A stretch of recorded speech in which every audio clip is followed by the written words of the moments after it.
Hey everyone, it's Caleb from Brickloaf, and we got a lot done this past week, so let's go ahead and take a look. So you may remember a couple months back we went to Legoland, and as we were leaving they gave us 4 complimentary tickets to return anytime from January to about February. So we went this past week and we saw a lot of the same things that were there. It looked like they had done a lot of changes. You know, the ships this time were working. They had this car here that looks like it's pulled by a magnet. They had replaced people and added new people. So you can see that they're starting to update their mini land. The park did still have their 10th anniversary birthday cake out there where it was built. They had a small and a large one. This time it was not fenced, so it was cool to get to see it up close. There were also signs, stages, and little banners around the park for Pirate Weekends, which happens around this time of year on select weekends. It was not going on that day, but you could still see all the decorations around the park.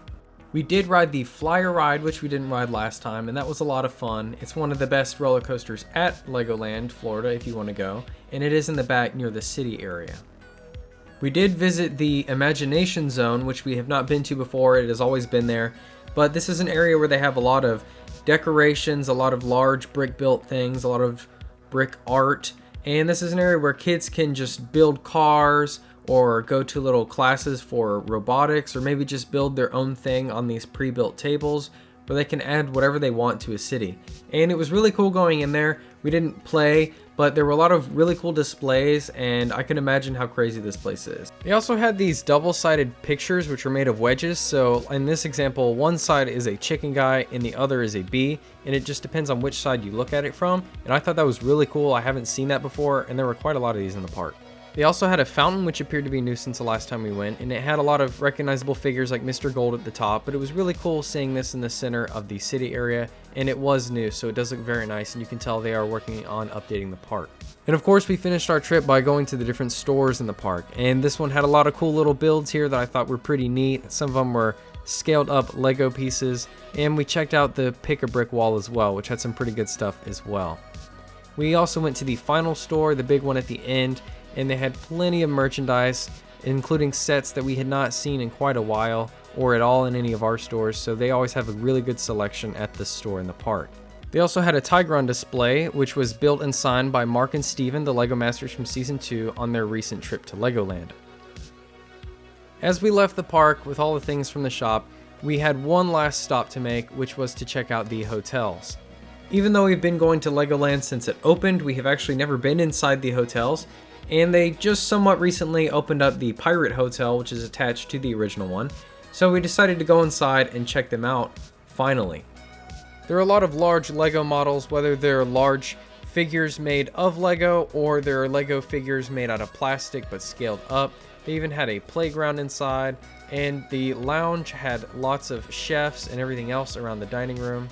The Pirate Hotel is attached to the original hotel, and everything is themed. The wallpaper, there are upscale torches, there are more of those double-sided pictures, and they even had a little area modeled after a pirate area with a little waterfall and fortress and ship where kids could build in the main lobby as well, which I thought was really cool. In the same room as well was a stage where they had a little TV playing. I think it was the Lego Ninjago movie they were playing, but there are seats all in the room. There's a little stage, there's a place where you can get drinks.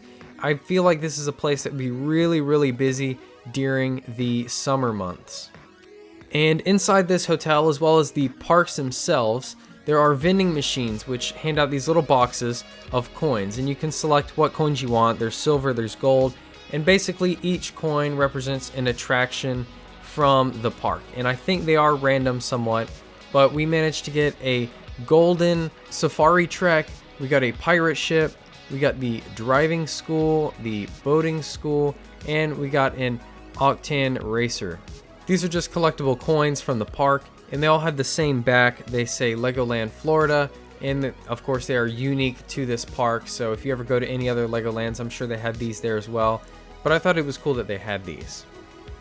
Now, what we brought back with us was the Resistance Transport, and now this is a set based off of the Outpost at Hollywood Studios and down here in Disney, and I feel like there's got to be more sets coming out, because why would they make this themed after the park area if they're not going to continue with it?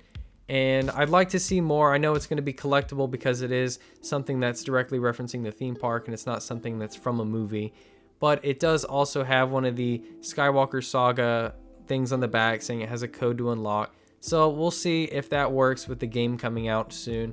And on to the next thing. We've got these short hair cats. These are like a little display model. They're brickheads and they come on a bed. This is just a funny set. You know, we have cats and we'd like to put this up because it's personal. The Lego store in Disney Springs was selling these battle packs, which were originally $12.99 for $10.99, and we got 3 different ones. So this is the Monkey Kid one. Came with 3 figures. One of them is supposedly exclusive, and they're racing RC cars. We just kind of got into Monkey Kid, watching it. It's hard to find. It is on Amazon Prime if you're interested though. They also had the same deal on this Spider-Man one, which came with Spider-Man and Venom, but we really got it for the Venom Iron Man and the Venom Spider-Ham. And these are really cool. I didn't even know these figures existed till I saw this on the shelves in the store. Plus it was on sale, so it was really cool to get. And I'll definitely be putting this on our Daily Bugle. Finally, we got a city pack which came with 4 figures at a beach and an ice cream cart. And one of the figures, supposedly according to the back, is unique to this set, as well as a parrot. And again, this was a $10.99 deal. It's not a huge deal, but for the Lego store, I was kind of surprised that they were even putting discounts on these sets. From Legoland, we got the Banana Guy plush. We have this guy in our city, and I thought it'd be really funny to put him in our studio as we keep putting display stuff up, so you can expect to see him on the shelf in the future. Next, we also got the new series minifigure, the Jalapeno, that comes with milk.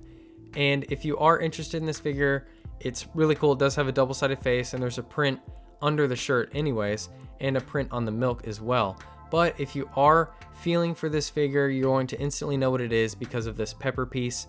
So feel for that. The package will feel very stuffed because that'll be in the way, and it's the most identifiable in my opinion. We did grab a pack of minifigures that I believe are on sale. These are from the Pick-a-Figure series from Winter, and that's the Ice Guy, the kid with a penguin and a snowsuit, and then the elephant holding a heart. And it does have a double-sided face, which I thought is pretty cool. Moving on, we got one of the newer art project sets, and instead of building the smaller ones, we wanted to build the spaceman here. So we have plenty of things to hang up in our Lego room. We are putting shelves up, and that'll be there in the future. We also got the legendary Flower Fruit Mountain from Monkey Kid. Now, we weren't huge into Monkey Kid, but we really like this set. But recently we started watching it. You can find it again, like I said, Amazon Prime, sometimes YouTube. And it is a pretty good series. It's different enough from Ninjago.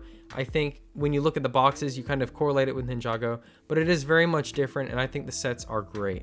And last but not least, we have this Stormtrooper helmet art, which we turned from the Andy Warhol painting set. And we're really happy with how it turned out. We got the instructions from Rebrickable, and this will also be going on our Lego room wall. Thank you for watching this video. We've been working very hard lately on our Lego room and everything else, and we do plan to share with you some shopping tips in the near future, so keep an eye out for that.